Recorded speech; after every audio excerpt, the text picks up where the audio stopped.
Vocês acabam assistindo no YouTube depois? Alguém assiste assim? Se assistir, dá joinha lá, hein? Monetizar o canal. Ainda não assisti não, porque eu tô frequentando aqui, então tá dando pra entender ainda. Mas quando eu precisar, eu uso lá. Eu Eu não não vou sair gosto da de. página do Discord por causa disso, pra ter os links salvos. Mas tá no meu canal.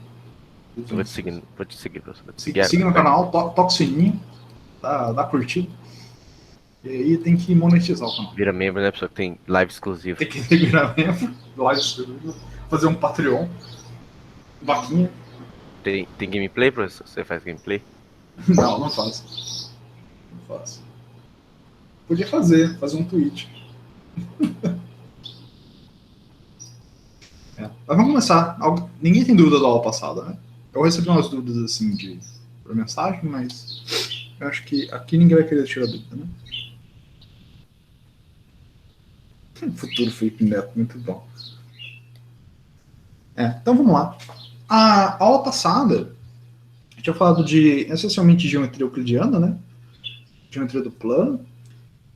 E meio que tipo a filosofia que eu queria passar semana passada é que a geometria do plano ela ela estuda as propriedades que são preservadas por movimentos rígidos, né? Por transformações que preservam distância, né? Lá eram reflexões, rotações e translações, né? E o objetivo da geometria plana são estudar propriedades que são preservadas por essas transformações, né? Tipo o comprimento, ângulo, a volume, a área no caso, e assim por diante, né? Você tem várias propriedades que são desse tipo. Hoje, a gente vai entrar em outra parada. A gente vai começar a falar mais sobre geometria da esfera, né?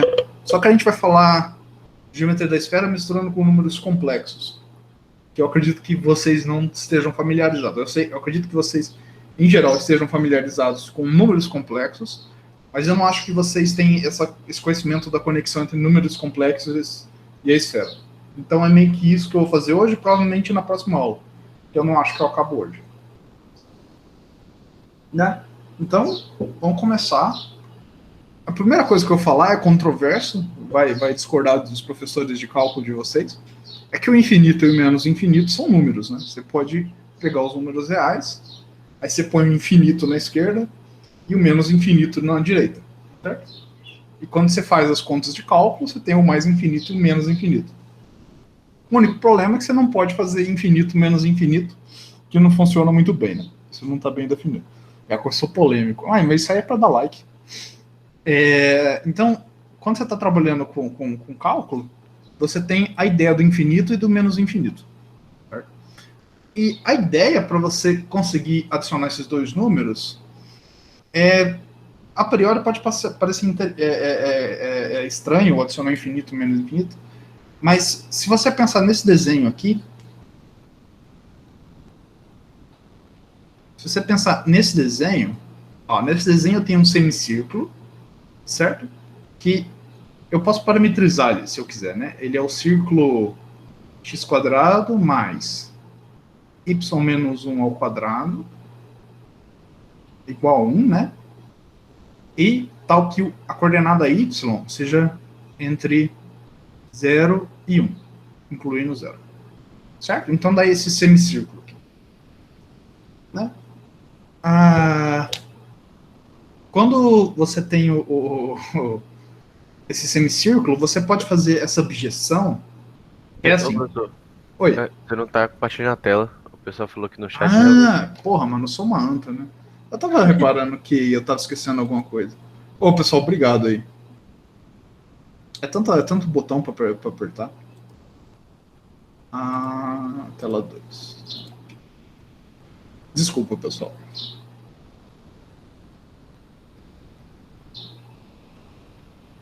E agora? Foi? Agora foi. Maravilha, obrigado. Tá. Então, vamos começar do começo, né? Quando a gente estuda cálculo, normalmente a gente usa o infinito e o menos infinito, né? E, em essência, você pode pensar neles como números, assim. Você tem o infinito mais um número real, é infinito, menos infinito mais um número real é menos infinito. O problema só surge quando você quer somar infinito com menos infinito, aí dá zebra. Você não consegue fazer essa conta, não está bem definido. Mas, de forma geral, eles se comportam como números. O que eu quero fazer é tipo, interpretar o que o infinito e menos infinito significa geometricamente. Então, o truque aqui é você pegar a reta, aqui é o zero, tá? Aqui é o zero. E o truque é você considerar esse semicírculo aqui. Esse semicírculo, ele é o círculo centrado no ponto 0,1. E se eu estou pegando só a parte de baixo do semicírculo. Então, para cada ponto x do semicírculo, eu posso associar ele a um ponto fx da reta. Como é que eu faço isso? Eu pego o segmento de reta partindo do 0,1, do centro do semicírculo, passo por x e bato no f de x. Quando eu faço isso, eu consigo associar a cada ponto do semicírculo um ponto da reta. Reciprocamente, se eu tenho um ponto do semicírculo, um pontinho y, eu posso fazer o caminho inverso, né? Eu traço a reta de volta e aí eu construo uma chamadinha de y. Né? E com isso, eu tenho uma bijeção entre a reta e o semicírculo. Então, você pode pensar nesse semicírculo sem os extremos como sendo a reta. Mas se você reparar, se eu ir com esse x aqui, vocês estão vendo meu ponteiro, né? Eu acho que está compartilhando o ponteiro, certinho. Tá, ele tá perto do f de x, né? Isso, se eu tenho o meu ponto x e eu vou indo com x com esse extremo da esquerda, o meu f de x vai para mais infinito. Vocês concordam? E se meu x ele vai para o extremo da esquerda, se eu vou com o meu x para cá, o meu f de x vai para menos infinito. Deixa eu fazer um GeoGebrinha aqui. Talvez fique mais claro. Se é que eu não fiz já.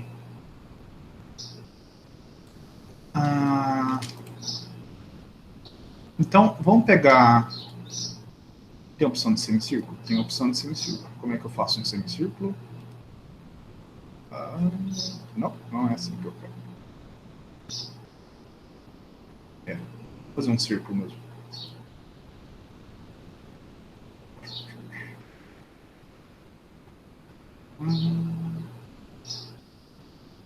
Faço um círculo de raio 1 no lugar errado, aqui. Aqui, raio 1. Só que eu só vou pegar a parte de baixo dele. Então, para cada... E eu faço esse raio. Esquece a parte de cima do círculo, eu só estou considerando a parte de baixo. Tá? Igual no desenho aqui. Igual no desenho aqui. Só a parte de baixo do semicírculo eu estou considerando. Conforme eu mexo com o meu C indo para o extremo direito, eu estou indo para mais infinito, tá vendo? Meu D ele está indo para mais infinito. E conforme eu vou com o meu C para o extremo esquerdo, ele vai para menos infinito. Então, se você quer adicionar os números infinitos e menos infinitos na reta, você pode pensar que você está adicionando esses dois extremos no semicírculo. Então você pode pensar nesse ponto como sendo mais infinito, e nesse ponto aqui como sendo menos infinito. Tudo bem? E é assim que você pode pensar em adicionar o infinito e menos infinito. Só que na reta tem outro jeito de adicionar infinito. Tem um jeito de você adicionar um infinito só. Que é esse jeito aqui, que é o que se chama de projeção estereográfica. Certo? Aqui o nosso desenho era o quê? Era esse semicírculo. Agora eu vou pegar um círculo centrado no zero, de raio 1. E agora o desenho é outro. O desenho agora é esse aqui.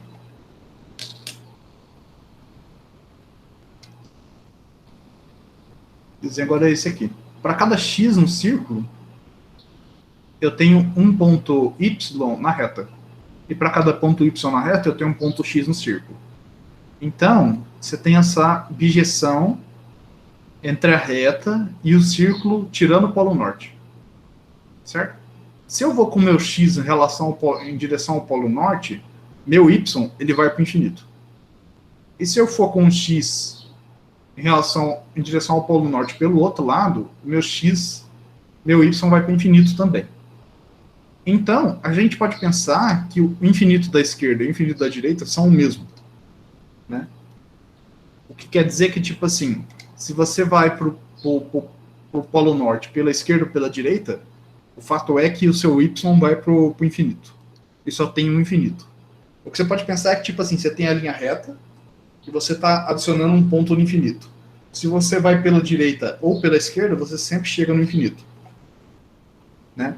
Então, tipo, você pode pensar, por exemplo, que conforme você está indo com um x em direção ao polo norte, teu y está indo para o infinito. Quando você chega no polo norte, você chega no infinito. E quando você sai do outro lado, você volta pela esquerda. Certo? Então, você pode pensar na reta com um infinito só, como sendo o círculo. Certo? Você tem um infinito para a esquerda e um infinito para a direita. Isso é o que se chama porção estereográfica. Isso é o que se chama porção estereográfica. E porção estereográfica é muito útil no caso bidimensional, que é o que eu vou usar de fato. Aqui é o caso unidimensional. Eu estou meio que adicionando o infinito na reta, e assim eu estou pensando na reta juntamente com o infinito como sendo um círculo. Eu vou fazer a mesma coisa em R2. Eu vou pegar R2, adicionar um infinito, e pensar no R2 com o infinito como sendo uma esfera bidimensional. Que é o próximo desenho que eu vou fazer aqui. Então, vamos save.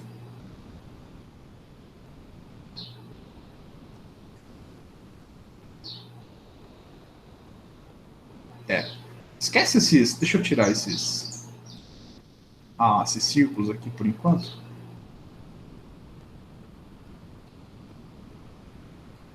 Tá.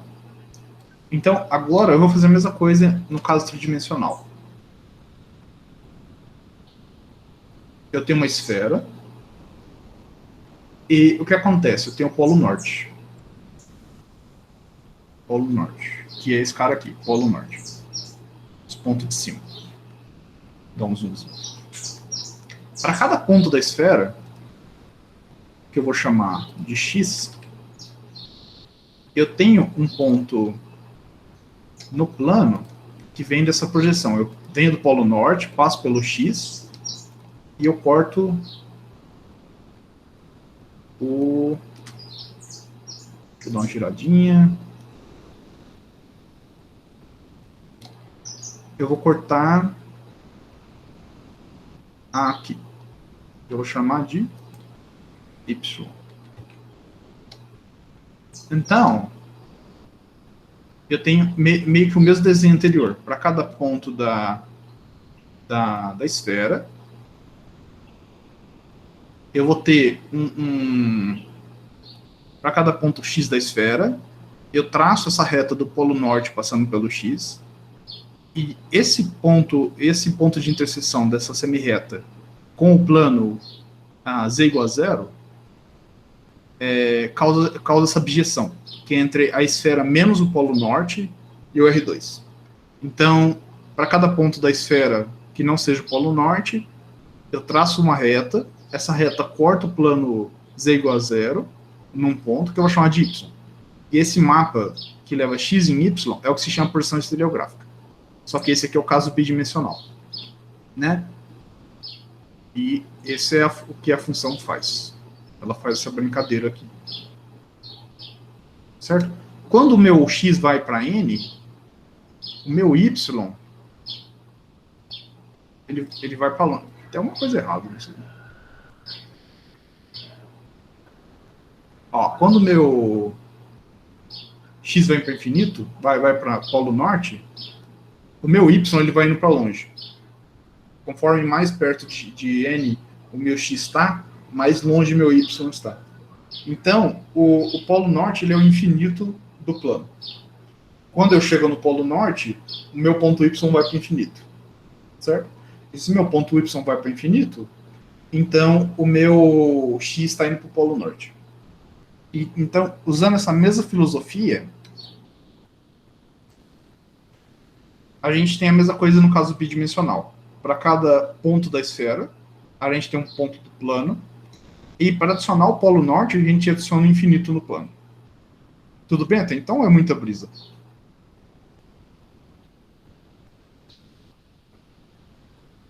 É muita brisa, mas tá tudo bem ainda, professor. A ideia é que, tipo assim, no caso da reta, você está pegando a reta, aí você está envergando ela e adicionando um infinito. Né? É como se todos os caminhos para menos infinito e infinito chegassem no mesmo lugar. No caso bidimensional, é a mesma coisa. Qualquer direção que você sai correndo, fugindo do zero, eventualmente você vai cair no infinito. E a ideia, a forma de pensar nisso é pensar que você está numa esfera. Se você foge do zero, você chega no infinito, que é em cima. Né? E é assim que você adiciona infinito em R2, pode adicionar infinito em R3, adiciona infinito em Rn, e assim por diante. Né? Isso é um truque bastante comum em matemática, e isso chama projeção estereográfica, é o nome dessa coisa. E essa projeção estereográfica ela tem uma propriedade mágica. Ela não é... As pessoas não estudam ela por motivo nenhum. Ela tem duas propriedades mágicas, de fato. A primeira propriedade mágica dela, que é um tanto incrível quando você para pensar, não é nada óbvio isso, é que ela leva círculo. Se você pegar um círculo na esfera, ela leva círculo em círculo. Se você projeta um círculo, ele sempre leva num círculo. Inclusive, quando você está com o ponto no... aqui. Por exemplo, quando o seu círculo passa pelo polo norte, o que vai acontecer é que a projeção ela vai te dar uma reta. Mas uma reta nada mais é que um círculo que passa pelo infinito. Sempre que você pensar no plano, uma reta, você pode sempre pensar na reta como sendo um círculo passando pelo infinito. Certo? Então, se você pensar em retas como círculos passando pelo infinito, você tem que a projeção estereográfica ela leva sempre círculo em círculo. Certo? Sendo que as retas elas vêm dos círculos que passam pelo polo norte. Certo? Sempre dá círculo. Projeção. Né? O caso extremo é quando o círculo da esfera passa pelo polo norte. E isso vai te dar uma reta. Tudo bem?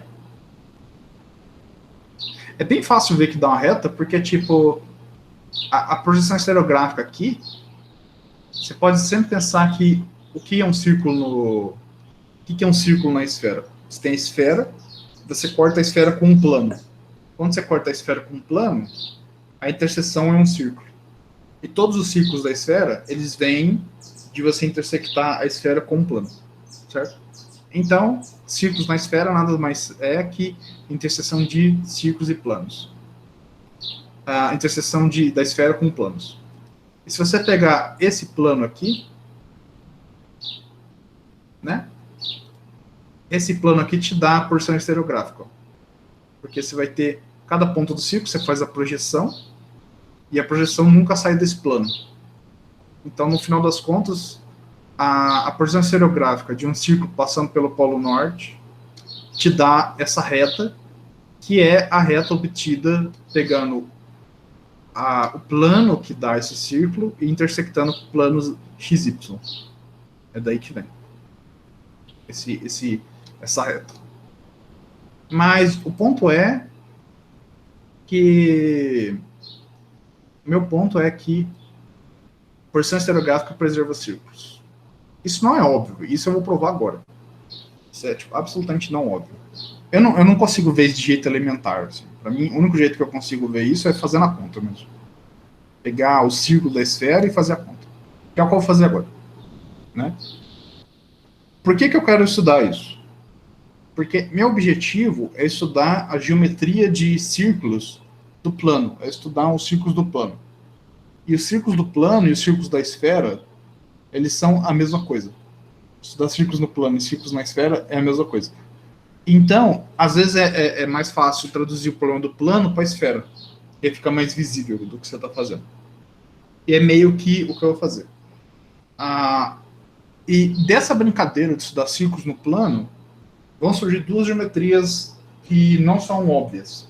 A primeira é o que se chama de geometria conforme da esfera, que é o que estuda as transformações que preservam o ângulo. Né? Elas não preservam distância, elas não preservam área, mas elas sempre preservam ângulos. Essa é a primeira coisa. Então, estudar transformações que preservam círculo vão me dar transformações que preservam ângulo também. Isso é um tipo de geometria. O outro tipo de geometria que vai aparecer é a geometria hiperbólica. E isso eu vou falar depois, o que é. Né? Mas vamos fazer as contas aqui. Vamos mostrar que quando eu pego um círculo na esfera, eu obtenho, pela projeção estereográfica, um círculo no plano. E isso é uma conta razoavelmente grande. Então, primeira coisa, como é que a gente parametriza, como é que a gente escreve um plano que corta a esfera? Né?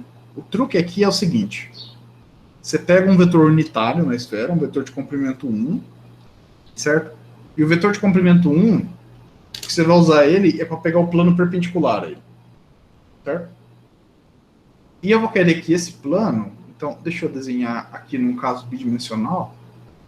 Então, imagina que eu estou no círculo, e aí eu tenho meu centro aqui, e eu tenho um vetor unitário, que eu vou chamar de U.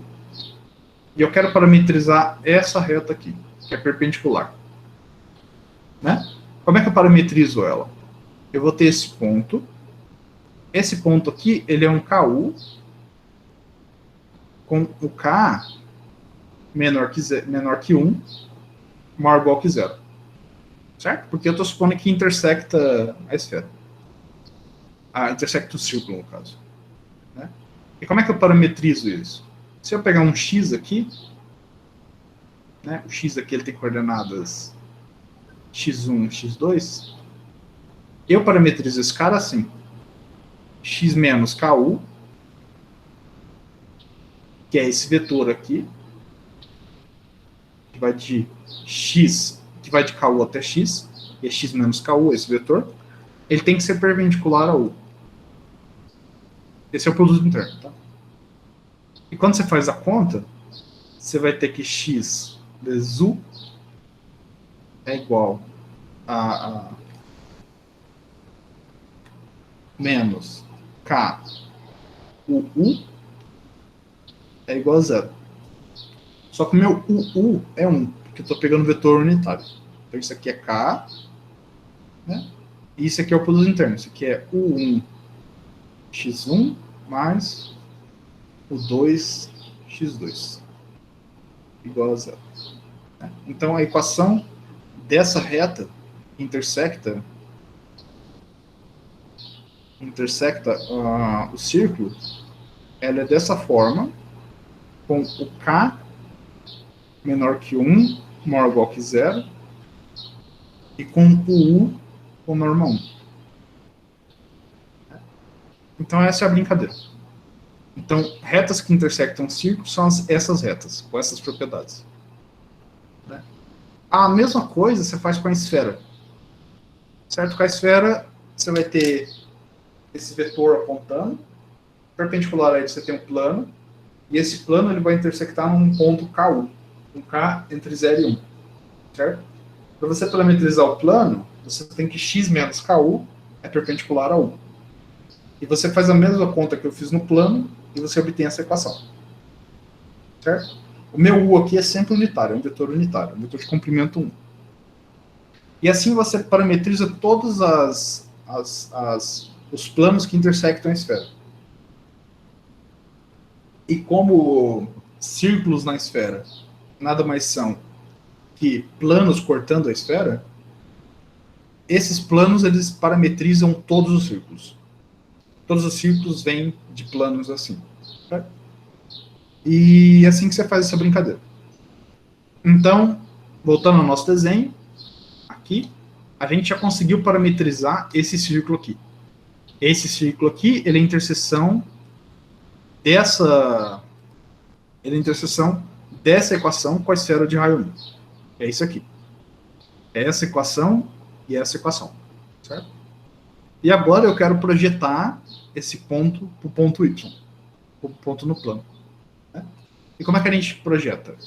A gente sabe que o ponto X ele é uma combinação convexa, né, uma combinação desse tipo, dos pontos N e X, onde N é o polo norte, tá, pessoal? N é o polo norte, que tem coordenada 0, 0, 1. O eixo Z tem coordenada 1. Certo? Então, como é que a gente sabe isso aqui? Isso aqui, você pode pensar que ele é assim. Você está pegando Y mais T N menos Y. Certo?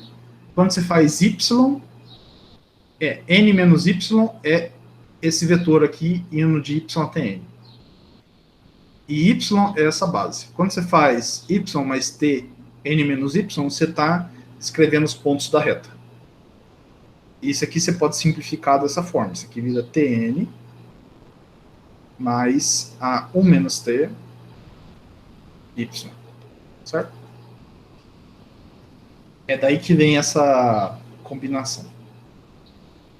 Né? Então a gente sabe que o ponto X ele é dessa forma. Escrevendo em coordenadas, a gente tem o quê?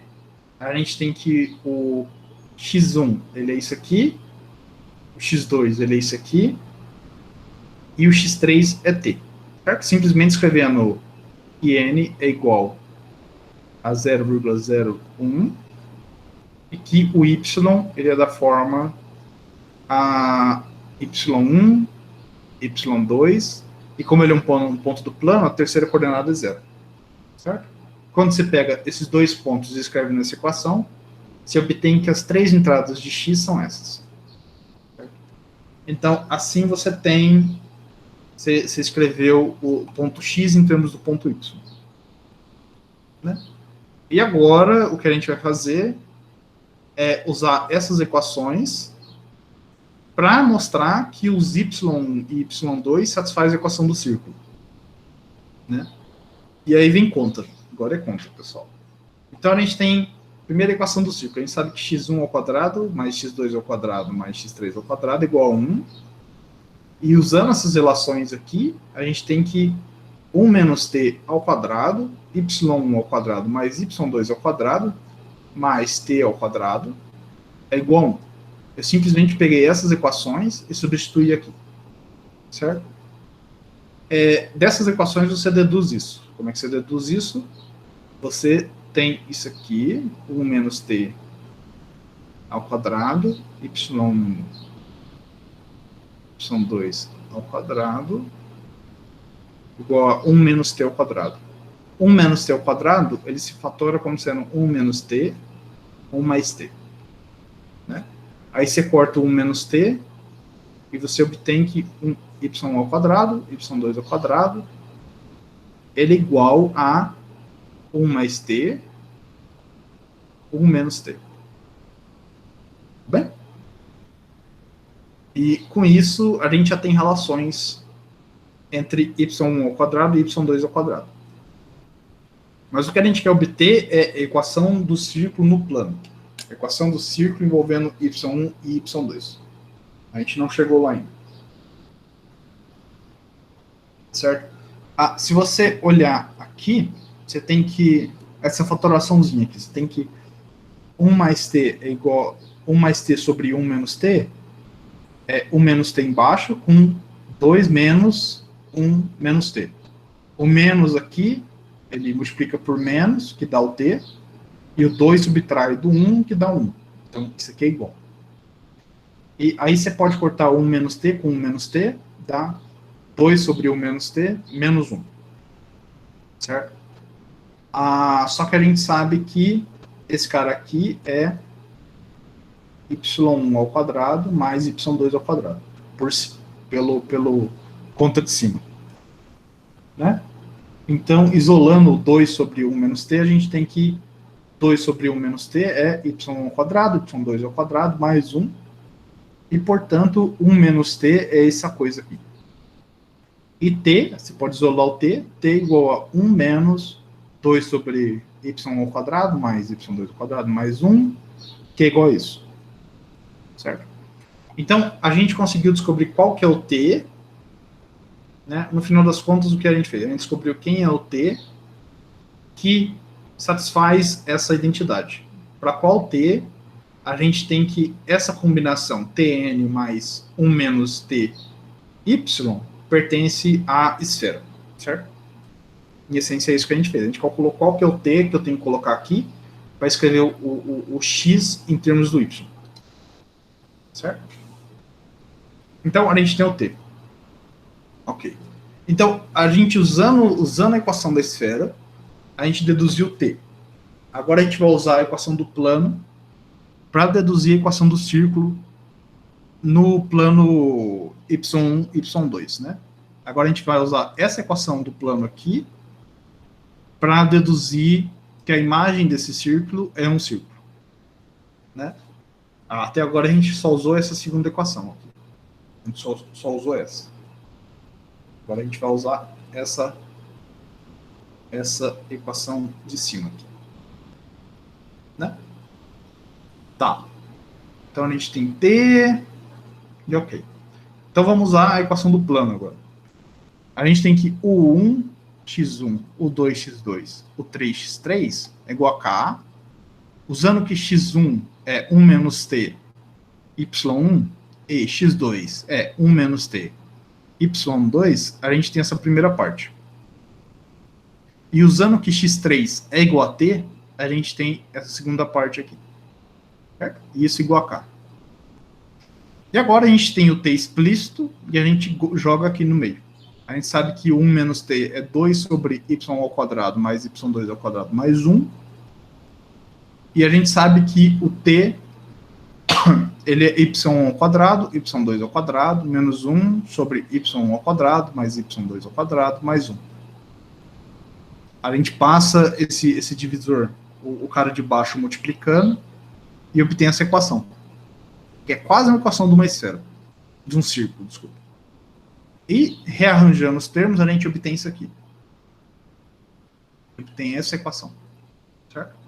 Então, essa brincadeira aqui, o que eu fiz, então? Eu peguei meu círculo na esfera e eu projetei ele, certo?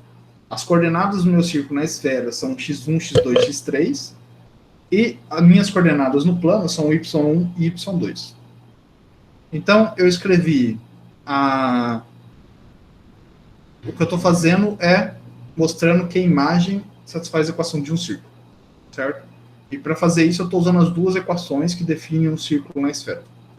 Certo? Então, é isso.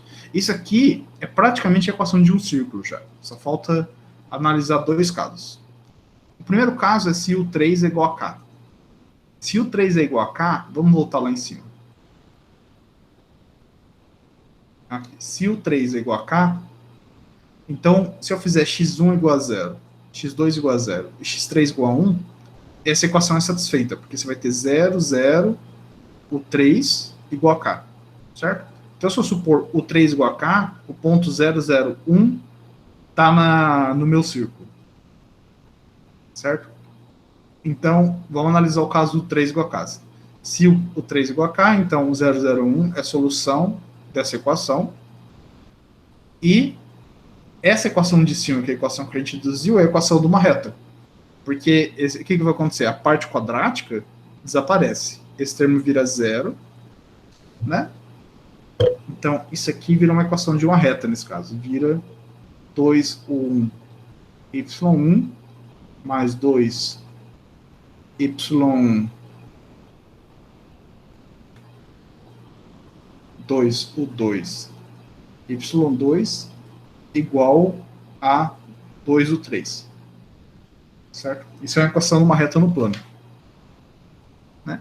Se o 3 é diferente de K, então a gente pode passar esse fator, o 3 menos K, dividindo. E quando a gente passa ele dividindo, a gente tem quase a equação de uma esfera.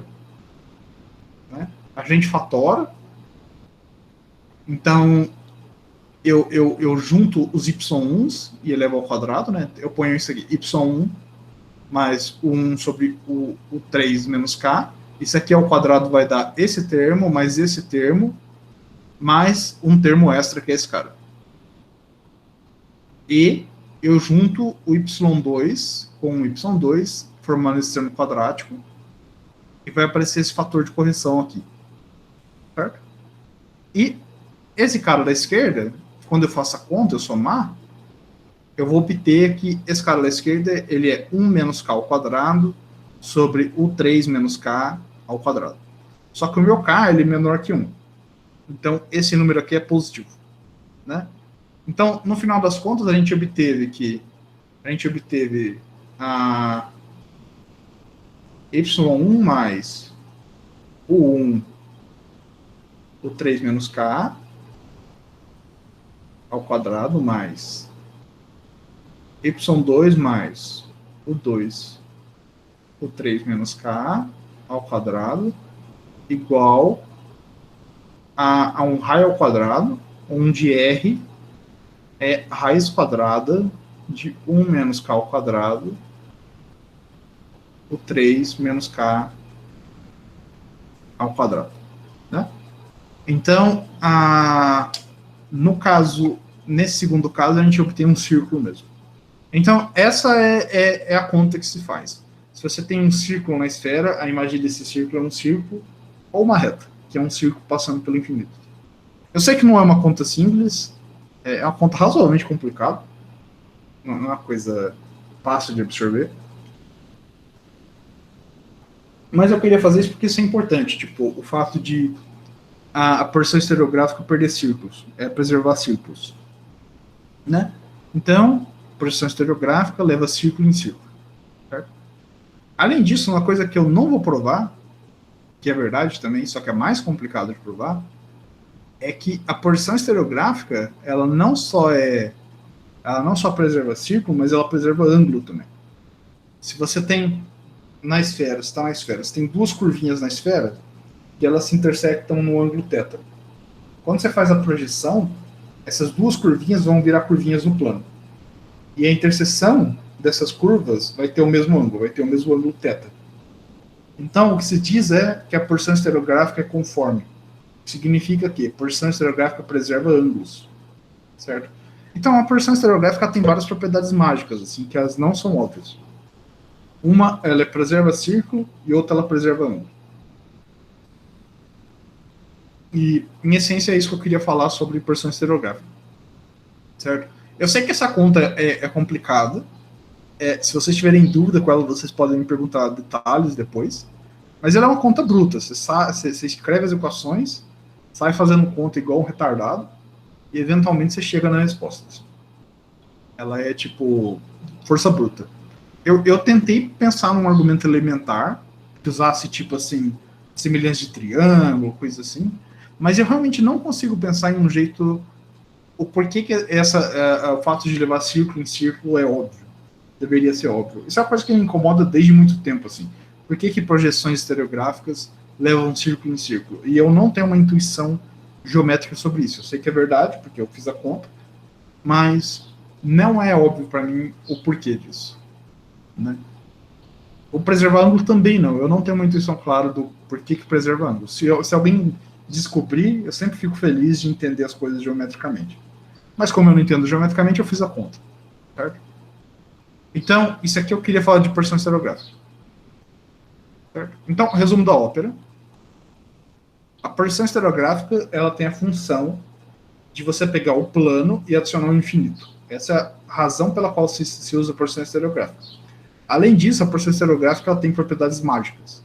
Ela preserva ângulos e preserva círculo. Onde reta no plano euclidiano é um círculo que passa pelo infinito. Certo? São as duas coisas que eu queria falar. O plano que a gente vai usar não é um plano qualquer, a gente vai usar o plano complexo. Esse R2, esses caras com coordenada Y1 e Y2, a gente não vai trabalhar com esse plano sem estrutura, a gente vai pôr os números complexos nele. E os números complexos é que vai dar o brilho para a coisa, né? Vai dar o sabor para a coisa. Tá claro até então? Vocês conseguiram absorver que é uma porção estereográfica? Entender o que é, você absorver sim. Pegar essa fórmula toda e falar assim, ó, realmente eu acho que se eu pegar agora pra fazer em casa eu vou conseguir fazer. Ainda não, porque é muita parametrização. É conta. A conta não é simples. É muita parametrização. Não, eu concordo. Mas deu pra pegar a noção, a ideia deu pra pegar. Sei. A conta também eu apanhei para fazer. Eu fiz ela de manhã e eu apanhei um bocadinho para fazer ela. Mas eu concordo, a conta não é simples. Tipo, eu acho que vai ser a conta mais difícil do curso é essa. Que é tipo, mostrar que leva círculo em círculo. Mas eu queria fazer, porque assim, que é tipo, é um fato não óbvio, eu não consigo ver por que isso é óbvio, que leva círculo em círculo, isso não é claro para mim. O cálculo é um exercício aí de geometria analítica aí, né? Não muito simples. Né? Se vocês podem tentar fazer o conforme. Tenta parametrizar 2 círculos na esfera e mostrar que o ângulo é preservado. Né? Pega 2 círculos que formam um ângulo θ entre si, calcula a imagem e calcula o ângulo entre os círculos. Vocês podem tentar fazer isso. É uma conta factível, assim. É sofrência, mas é factível. Dá para fazer a conta. Eu não vou fazer, me recuso. Mas dá para fazer. Então vamos falar de números complexos. Quem aí não está familiarizado com números complexos? Pela enquete que eu fiz, a maioria de vocês tem noções de números complexos. Deixa eu ver a enquete. Pelas respostas do enquete, a maioria gritante sabe que são números complexos. Assim. Se você não sabe que é números complexos, dá uma olhada num livro de matemática elementar, né? Eu não sei o que os jovens usam hoje em dia. Mas tem aqueles livros tipo do... Eu não sei livros de números complexos básicos. Mas é tipo... não sei. Livro do Dante, né? Dante, no meu tempo, o pessoal usava o livro do Dante em matemática de escola. Né? Mas dá uma olhada sobre números complexos, assim que eu vou usar, e eu vou usar um bocado. Né? Mas a ideia dos números complexos é bem simples. Você pega os números reais e você joga um número extra nos números reais, que é o i. E esse i ele tem uma propriedade mágica, que é o i quadrado igual a menos 1. A gente simplesmente finge que ele existe, joga nos números reais e vê o que dá. Isso é os números complexos, em essência. Certo? E o que acontece é que números complexos se comportam como vetores. Né? Quando você tem um número complexo x mais i, y, você pode pensar nele como sendo o vetor coluna. Quando você escreve x mais y, você pode pensar nele como sendo o vetor coluna xy. Por quê? Porque multiplicação por escalar é o mesmo, você faz x, alfa vezes x mais i, y. E y. Isso aqui é alfa x mais i, alfa y, que é a mesma coisa de você fazer alfa xy. Certo? Então, a multiplicação por escalar é igual do R2 pensando em vetor coluna. E, além disso, a soma é a mesma. Se você soma 2 vetores coluna,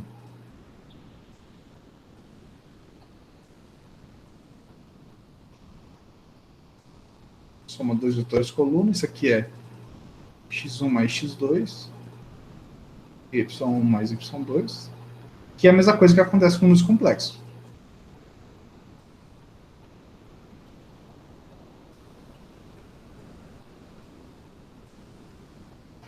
Que é x1 mais x2 e y1 y2. Então você pode pensar em números complexos como vetores no plano.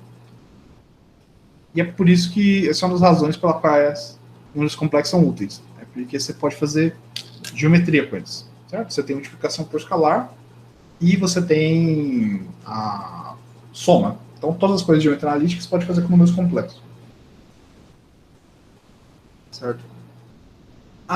Quando você tem um número complexo, o x é a parte real. Você tem um número complexo z igual a x mais i, y. O x é a parte real e o y é a parte imaginária. E o conjugado dele é x menos i, y. O que geometricamente significa que você está refletindo no eixo x. Você tem o número x mais i, y, você reflete ele com relação ao eixo x, você obtém x menos i, y. Isso que é conjugar. Conjugar é refletir no eixo x. Esse é o conjugado de um número. Né? Como eu disse em cima, x é a parte real y é a parte imaginária, e a gente denota com esse re, x mais y igual a x, in x mais y igual a y. São notações padrões. Assim. E se você quiser fazer a conta, você tem que, se z igual a x mais y, então a parte real é z mais o conjugado de z sobre 2, e a parte imaginária é z menos z barra sobre 2i. Para ver isso é tipo fazer a conta mesmo. Fazer isso aqui, por exemplo. Isso aqui é x mais y mais o conjugado, que é x menos y. Os y se cortam, isso aqui vira 2x. 2x vira 2x sobre 2. E dá x cravado. Certo? Então você pode escrever parte real e parte imaginária fazendo soma e tal. Dá para ver isso geométrico também? Deixa eu fazer um desenho. É tipo, se você tem o z, a parte real é essa projeção aqui, né? E a gente sabe que o z barra é esse rapaz aqui, que é o refletido. Esse é o z barra. Se eu somar os dois, a soma é esse cara aqui, esse paralelogramo.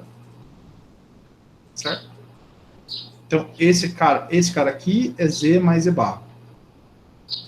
Que tá no dobro da distância, né? Se você dividir esse por 2, você cai na coordenada da x.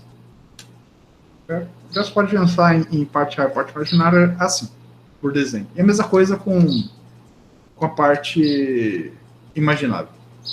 Né? Então, é só isso. Assim. Além disso, fazendo a conta mesmo, você tem que z vezes z barra é x quadrado mais y quadrado, que é a norma do vetor z ao quadrado, certo? Por teorema de Pitágoras, né? Lembra que se você tem x mais y, esse cara aqui tem coordenada x, e esse tem coordenada y, por teorema de Pitágoras, a norma desse cara é raiz quadrada de x quadrado mais y quadrado. Né? Além disso, se você fizer o número vezes seu conjugado, você obtém que x quadrado vai chover em x vezes x quadrado, x vezes y, x vezes menos y vai dar menos x e y, só que agora você vai fazer y vezes x, vai dar mais x e y, esses rapazes se cortam. E no final vai aparecer o y vezes menos y, só que i ao quadrado é menos 1, então isso aqui dá y ao quadrado. Certo? Então, que é a norma de y ao quadrado. Que é da onde que vem essa identidade aqui. Z vezes Z barra é igual o modo de Z ao quadrado. E, importante, muito importante sobre os números complexos, são os números complexos de comprimento 1, que são os números complexos unitários. Se o número complexo tem comprimento 1, então ele está no círculo, certo? E aí você tem a coordenada x e a coordenada y dele, a coordenada x é cosseno θ, e a coordenada y é seno θ. Então, todo número complexo do círculo é dessa forma. Né? E o que eu vou deduzir agora é isso aqui, que e elevado a iθ é cosseno θ mais i seno θ. Aqui, eu vou fazer a seguinte observação. Eu sei que tem várias pessoas do curso que sabem cálculo. Né? Se eu olhar aqui, de 62 pessoas sabem e 3 não sabem. Certo? De fato, 61 sabem e 2 não sabem cálculo.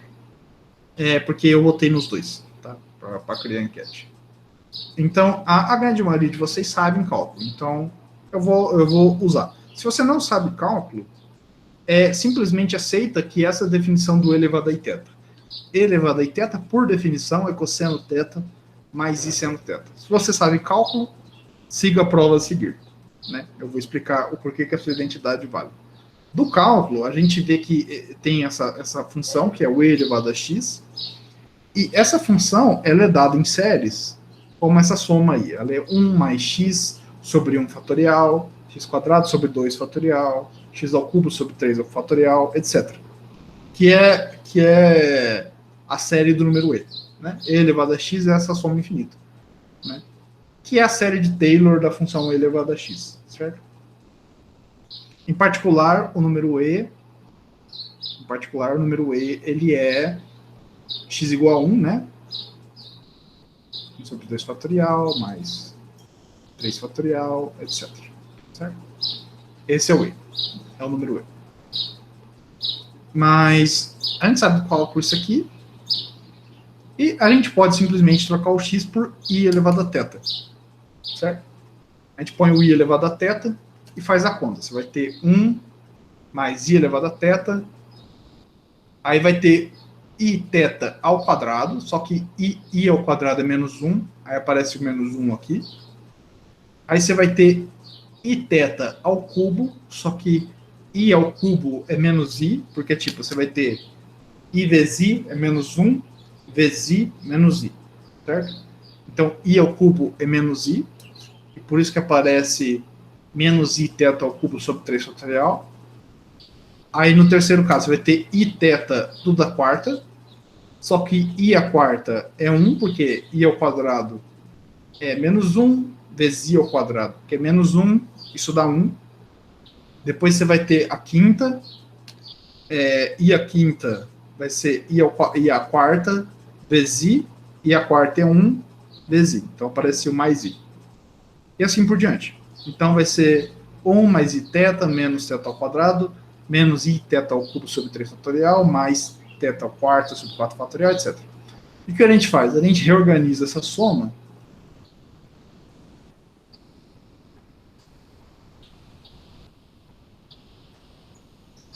Tem interpretação geométrica, assim. Eu posso explicar ela. Vou explicar ela. Da onde que vem essa parafernália, né? Eu vou explicar. E aí você rearranja as coisas, né? Você põe a parte real, que são os termos que não tem i na frente, e você tem a parte imaginária, que é os termos que tem i na frente. E lá do cálculo, isso aqui é a série de Taylor do cosseno, isso aqui é a série de Taylor do seno, então você tem que isso é cosseno θ mais i seno θ. Certo? Agora, respondendo a pergunta da Lívia, que é uma ótima pergunta. Qual que é a interpretação geométrica dessa porcaria? Então, essa identidade vale. E elevado a θ é igual a cosseno θ mais i seno θ. A primeira coisa que eu tenho que fazer é o seguinte. Sempre que... Qual que é a definição da exponencial? A exponencial, ela é a função que satisfaz isso. Tal que em y igual a 0, ela vale 1. Essa é a definição da exponencial. A única solução disso aqui é e elevado a x. Certo? Se eu trocar essa equação por essa equação,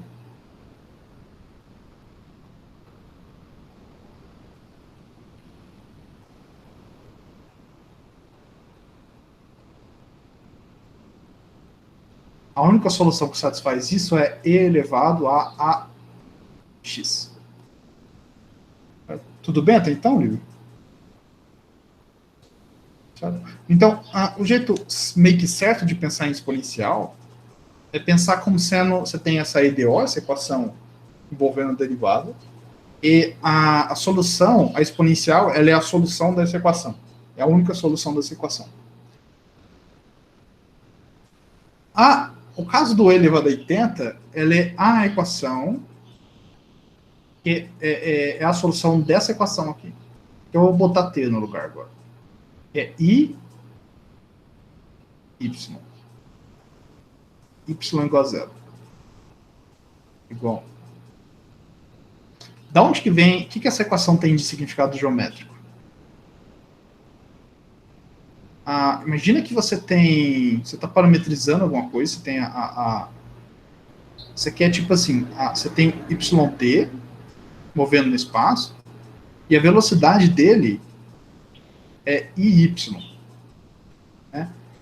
Repara no seguinte, o multiplicar por I é girar 90 graus. Certo? Então, se eu tenho YT, I vezes Y é a velocidade e ela está 90 graus. Tá claro, Olivia? Talvez eu esteja abusando aqui nas EDOs. É uma digressão, assim. Né? Pelo menos é a forma como eu penso nisso geometricamente. Né? Quando você tem o y agora é um número complexo, quando eu tenho o yt, esse cara aqui, que é a velocidade, ela é dy dt. Quer dizer que é perpendicular, você gira por 90 graus. Sempre que você pega um número complexo e multiplica por i, você gira ele 90 graus, no sentido positivo. Eu vou falar isso daqui a pouco. Então, o jeito de pensar isso cinematicamente é assim. Você tem uma coisa se mexendo no espaço, certo? Você tem essa coordenada assim, você tem o yt, e a velocidade é yt com um ângulo 90 graus. Certo?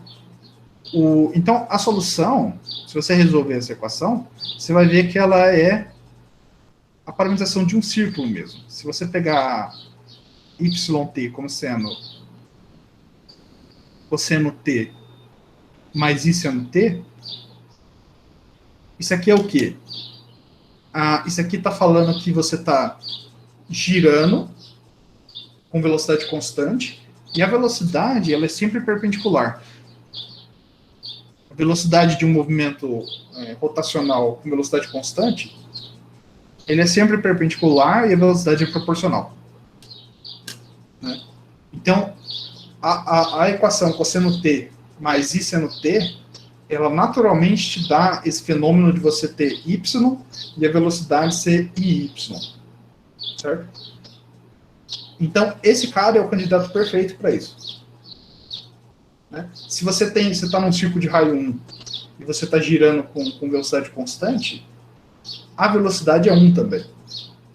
Então, você está girando 90 graus o vetor, se você está andando num círculo de raio 1, a velocidade é 1.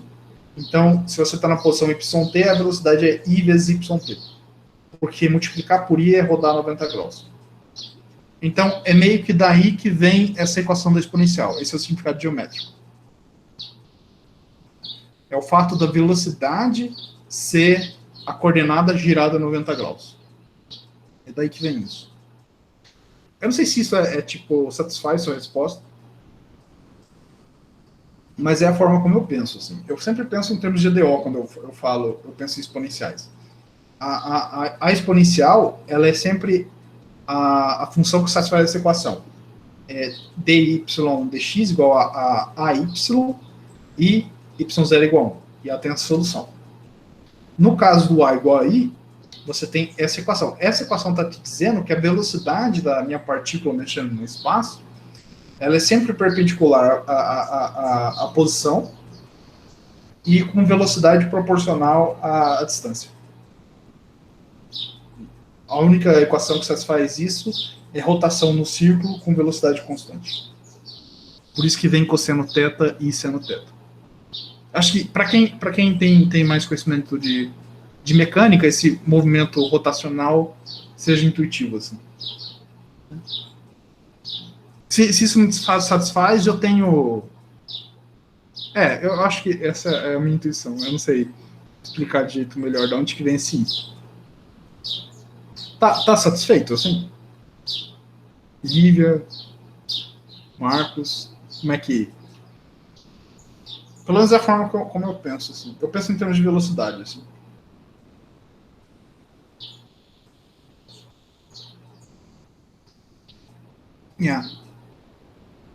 Eu acho que é o jeito mais intuitivo.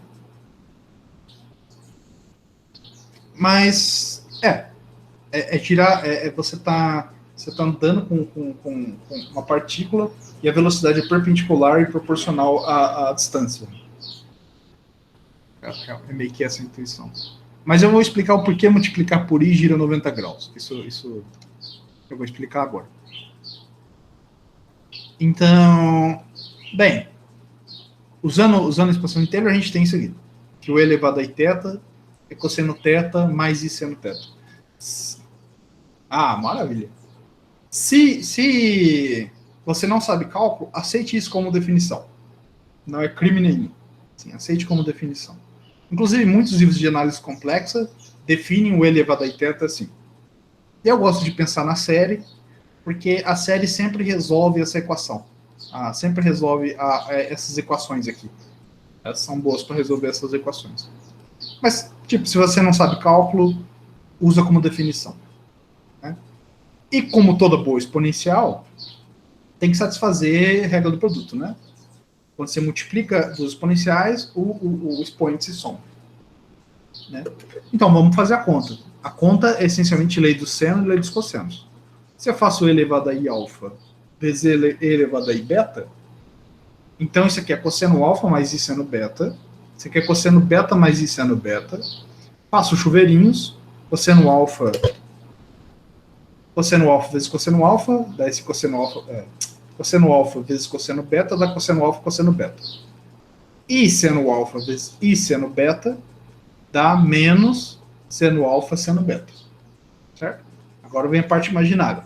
Cosseno alfa vezes I seno beta dá cosseno alfa seno beta vezes I. I seno alfa vezes cosseno beta dá cosseno beta seno alfa. E aí, a gente usa a lei dos cossenos e senos, que... Lei dos cossenos não, as relações de arco, que a gente discutiu na primeira aula, eu acho, usando rotações. E a gente conclui que isso aqui é cosseno de alfa mais beta, e isso aqui é seno de alfa mais beta. Portanto, a gente tem que... Isso aqui é e elevado a i alfa mais beta. Certo? Então, a exponencial, bem, é uma exponencial. Ela satisfaz as regras de exponenciação. Né? E tudo bem. Então, isso é muito importante porque por dois motivos. Repara, essa fórmula aqui, ela pode parecer banal, mas ela tem um significado profundo. O que ela está te dizendo? Ela está te dizendo que se você tem um vetor unitário de ângulo alfa e um vetor unitário de ângulo beta, se você multiplicar os dois, você obtém um vetor unitário e, além disso, o ângulo dele é a soma. Né? Então, se eu fixo um vetor unitário, multiplicar por um vetor elevado a i alfa é simplesmente girar ele alfa. Então, multiplicar números complexos, quando eu pego um número complexo e multiplico por um unitário, ele gira o ângulo do vetor unitário. Então, se eu tenho um vetor z e multiplico por e elevado a i alfa, eu estou girando o z por um fator elevado a i alfa. Multiplicar por i nada mais é que multiplicar por e elevado a i π sobre 2. Né? Se você fizer e elevado a i π sobre 2, isso aqui é cosseno de π sobre 2 e si seno de π sobre 2, e isso aqui é igual a i. Então, girar 90 graus é multiplicar por i. Por isso que eu falei que multiplicar por i é girar 90 graus. Bem? E é girar 90 graus no sentido horário. Certo?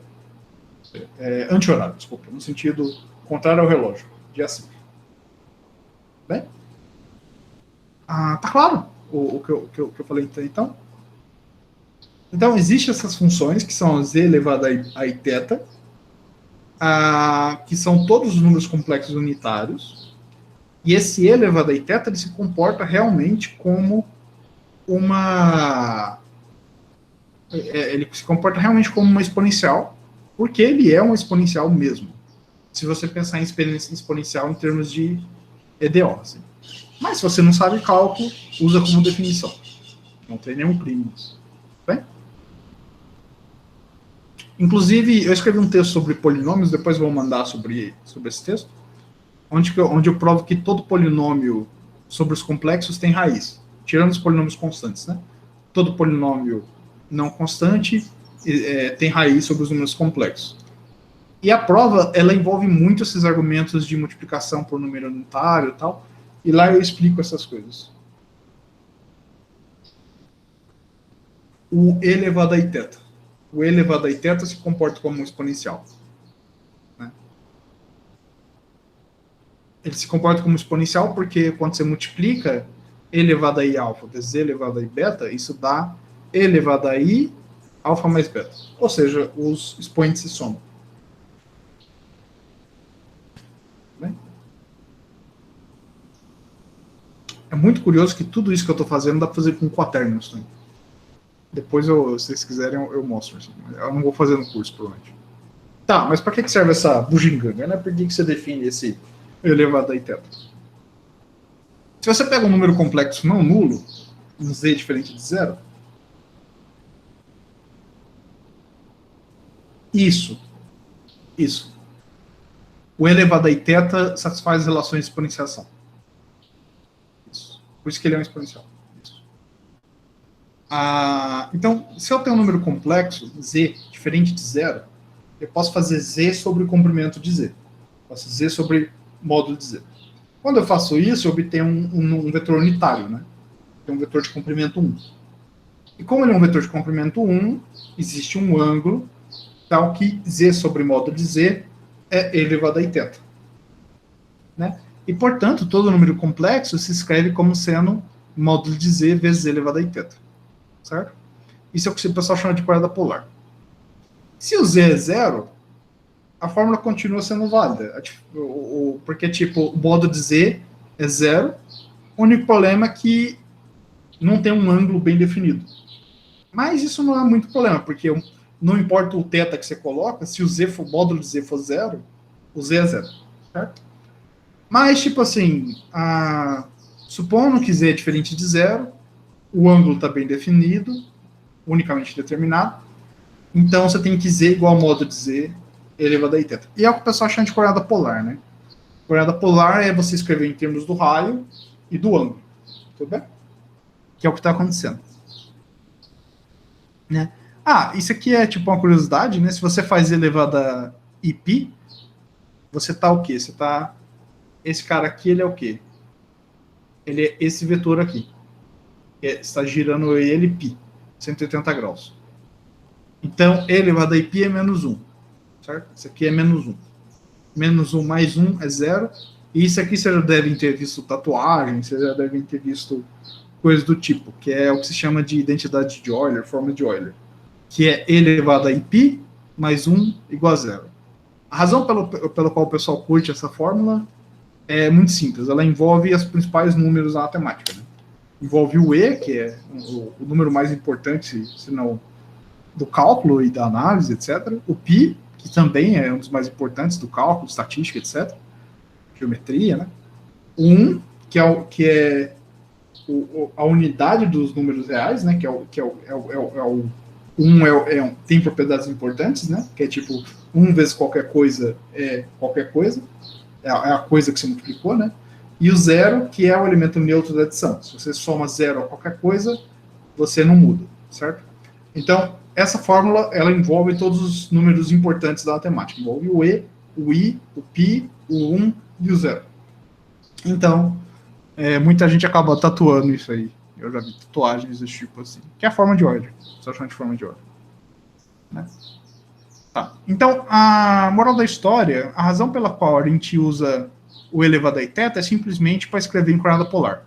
Todo número complexo, você pode escrever ele dando o elevado a θ, que te dá a direção, e multiplicando por módulo de z, que te dá o comprimento do vetor, que dá o comprimento do número complexo. Certo?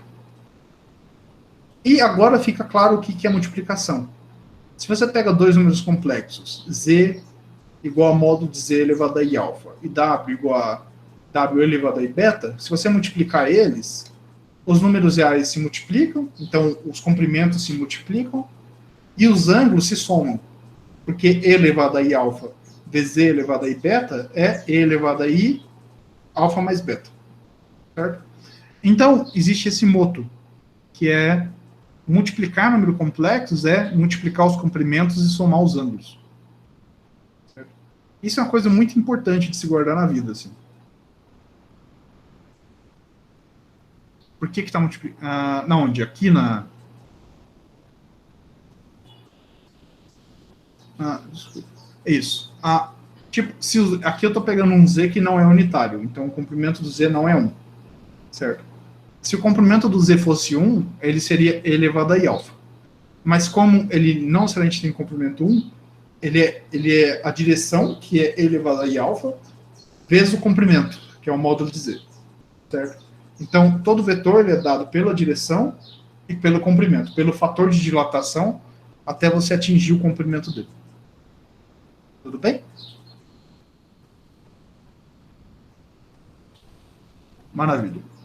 E aqui a ideia é que, tipo assim, se eu tenho dois números complexos, e eu coloco eles em coordenada polar, eu coloco eles nessa forma, quando eu multiplico, eu obtenho que o módulo dele, o comprimento do vetor, é módulo de Z vezes módulo de W, né? O que essa fórmula aqui está dizendo é que, primeira coisa, que o módulo de Z, W, ele é módulo de Z vezes módulo de W. Porque essa parte aqui tem comprimento 1. Né? Além disso, tem ângulo.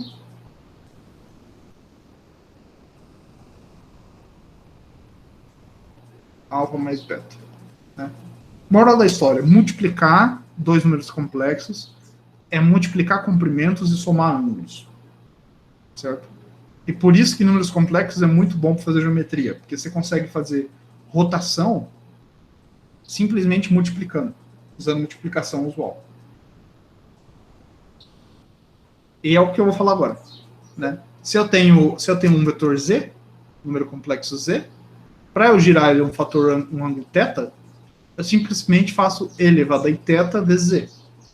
Porque, repara, o comprimento de E elevado a θ é 1, então multiplico os comprimentos. O comprimento de E elevado a θ vezes o comprimento de Z é o comprimento de Z, certo? Que é 1 vezes o módulo de Z. Então, multiplicar por E elevado a θ preserva o comprimento. E eu somo os ângulos. Então, eu tiro o ângulo do Z, eu somo com θ, eu estou girando o θ. Certo? Então, essa é a grande vantagem da multiplicação de números complexos. Multiplicar por E elevado a θ simplesmente gira. Né? Translação é a mesma coisa que translação em R2. Você simplesmente pega um número e soma com o outro. Certo? É somar vetor mesmo. Então, translação é dado por Z mais B. Aí tem a dilatação, que é igualzinho nos números no R2 também.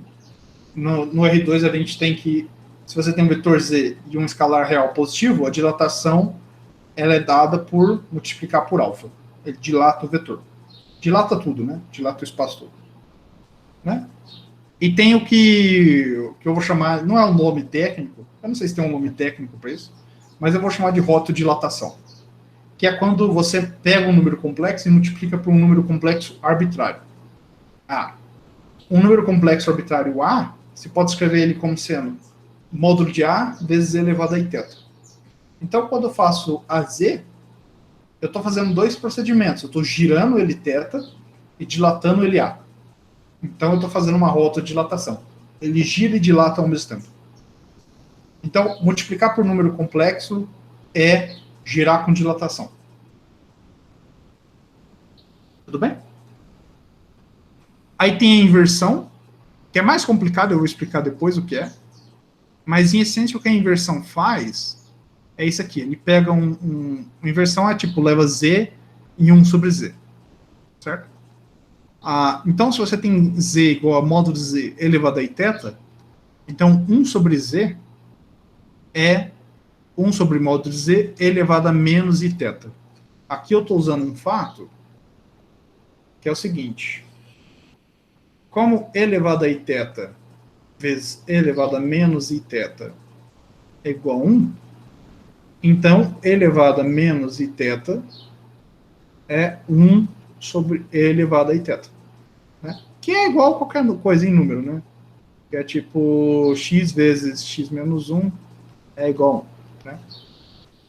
Um número vezes inverso é 1. Né? Por que eu apaguei errado? Caramba. Ok. Então, o inverso de E elevado a Iθ é menos elevado a i-θ, que é 1 sobre elevado a i-θ. Isso, elevado a i-θ é o versor. Exatamente isso. É o versor dos números complexos. Exatamente isso.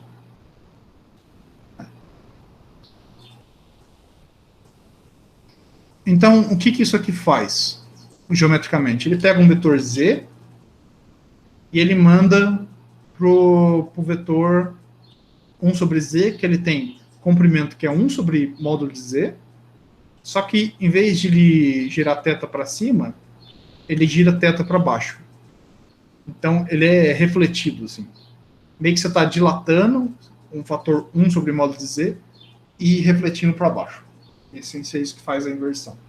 Eu vou estudar a inversão com mais detalhes depois, porque a inversão é a mais complicada. Né? Mas é isso que a inversão faz. A inversão, ela é muito importante no que eu vou fazer depois. Porque, tipo, essas duas propriedades, elas são meio que, tipo, essas propriedades que eu falei, elas são meio que simples, assim, mas a inversão é complicada. O interessante da inversão é que ela preserva círculo também. Isso não é óbvio. Não é óbvio que se você pegar um círculo e aplicar uma inversão, você obtém um círculo. E isso a inversão faz. Tem mais uma coisa aqui que eu não mencionei. Todas essas funções aqui, elas estão bem definidas por infinito e por zero. Se eu pôr z igual a zero, se eu pôr z igual a qualquer coisa, isso aqui é z mais b. Se eu pôr z igual a infinito, isso aqui é infinito mais b, que é infinito. Então está bem definido por infinito. Essa função aqui está bem definida por infinito também. Infinito vezes alfa é infinito. Tudo bem?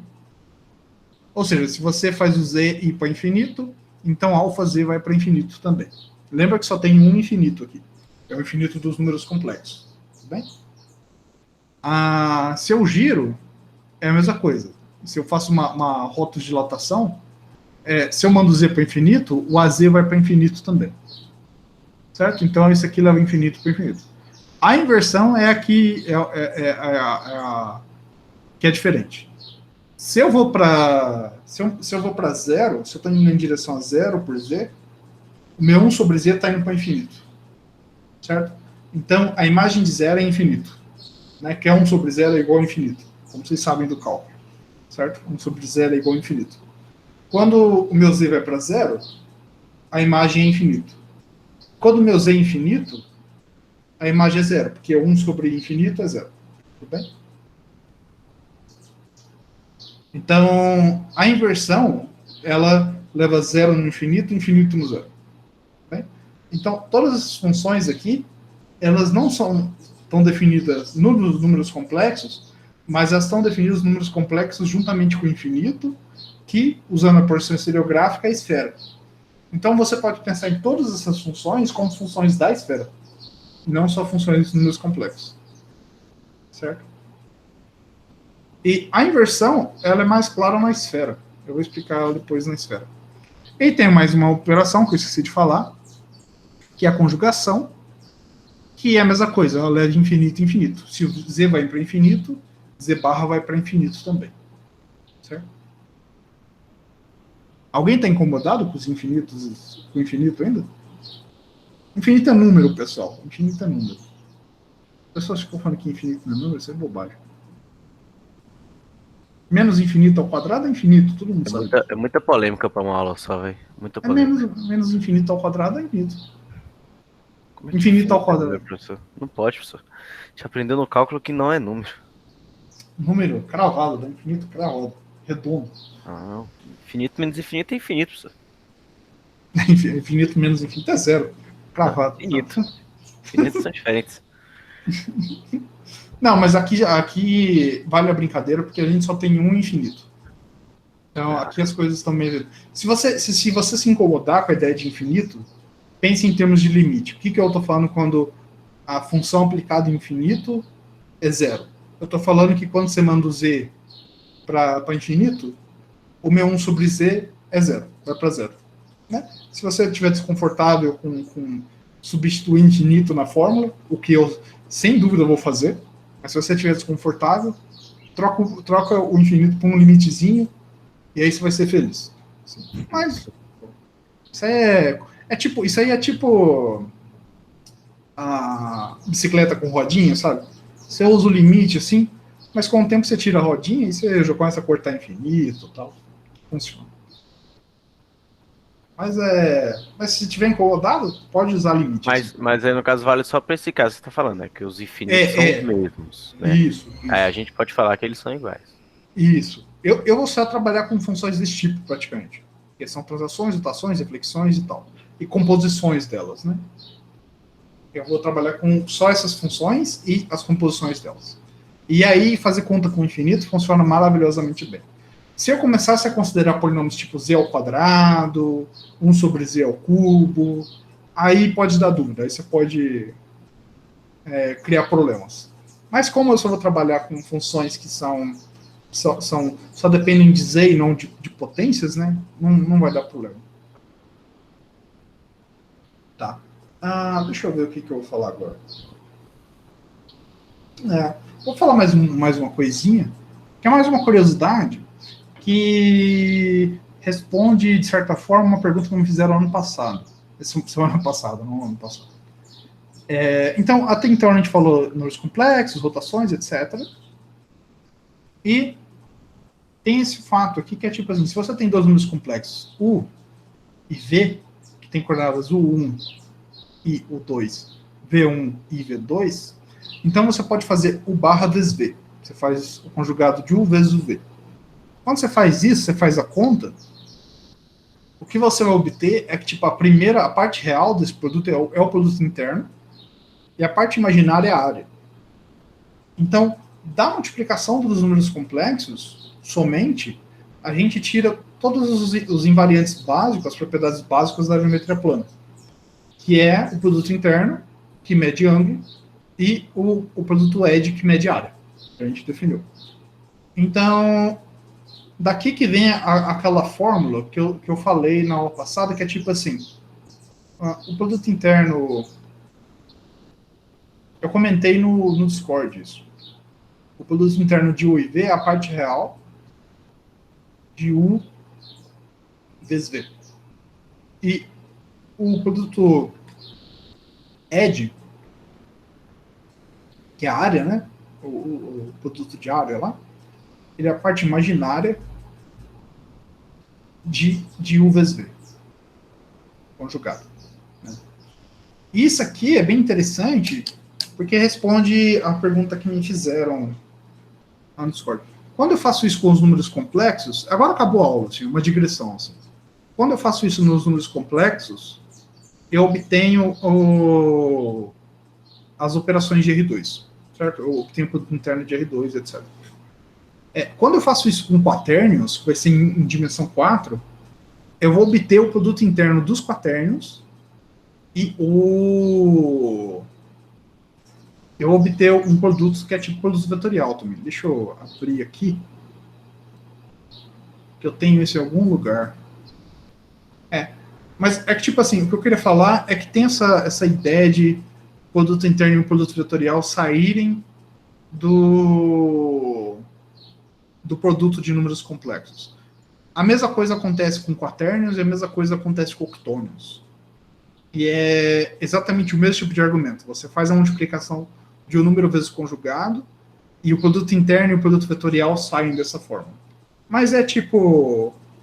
É só uma curiosidade, assim. E é daí que vem a resposta de um comentário que eu tinha feito sobre produto vetorial em R7.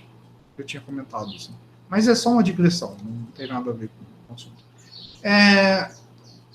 Próxima aula, eu não vou começar a falar disso agora, senão vai ficar apertado. Próxima aula eu vou falar de polinômios, falar um pouquinho de polinômios, mas o mais importante, eu vou explicar o porquê que transformações desse tipo acima preservam círculos e tal. E com isso a gente vai começar a estudar a geometria de círculos propriamente dito. A gente vai começar a estudar propriedades de círculo. Né? E isso é a próxima aula. A próxima aula eu vou falar de polinômios e eu vou falar de propriedades de círculos. E é isso por hoje. Hoje já foi bem carregado, a aula hoje foi bem pesada. Né? Desculpa aí, pessoal, que eu sobrecarreguei a aula. Né? Mas é a vida. É a vida. Mas ficou. Vocês têm alguma dúvida sobre os números complexos? Assim? Ficou. Reclamem aí da. Porque eu passei um pouco rápido, talvez, assim. Eu não tive, não, porque 2 semanas atrás, em outro curso de verão, a gente falou sobre números complexos, então tá fresco na memória ainda. Ah, você está fazendo mais complexo. Não, a gente tá fazendo variáveis. É, o curso do Rui, né? É. Aham. Aí. Eu vou sair, professor, porque eu tenho que fazer o almoço. Tem meia Vai hora lá, só. bom almoço.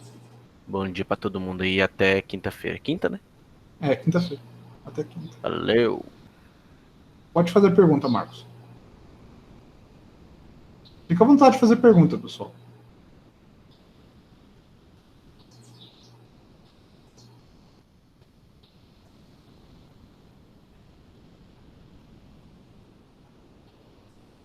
Não, a porção estereográfica, ela transforma um espaço n-dimensional num espaço n-dimensional. No caso da porção bidimensional, ela transforma a esfera, que é bidimensional, no plano, que é bidimensional.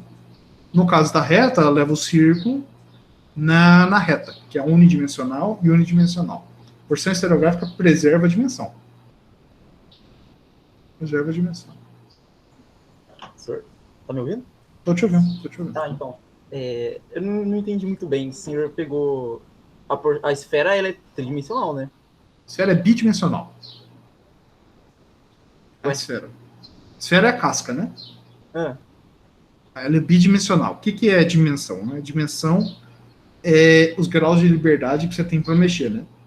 Quando você está na superfície de uma esfera, você pode andar numa direção ou em outra. Ela é bidimensional. Uhum.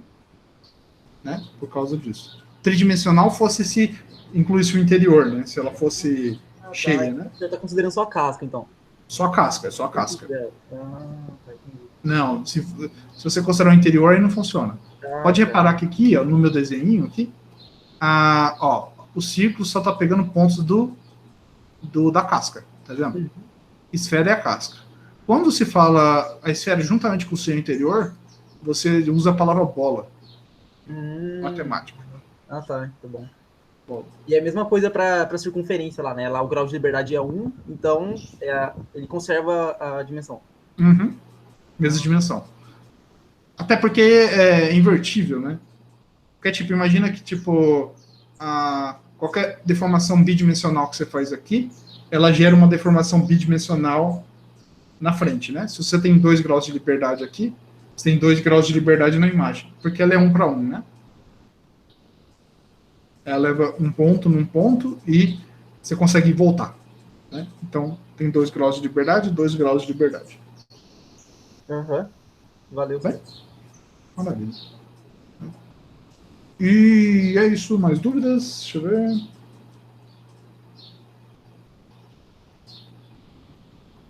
Dúvidas, comentários?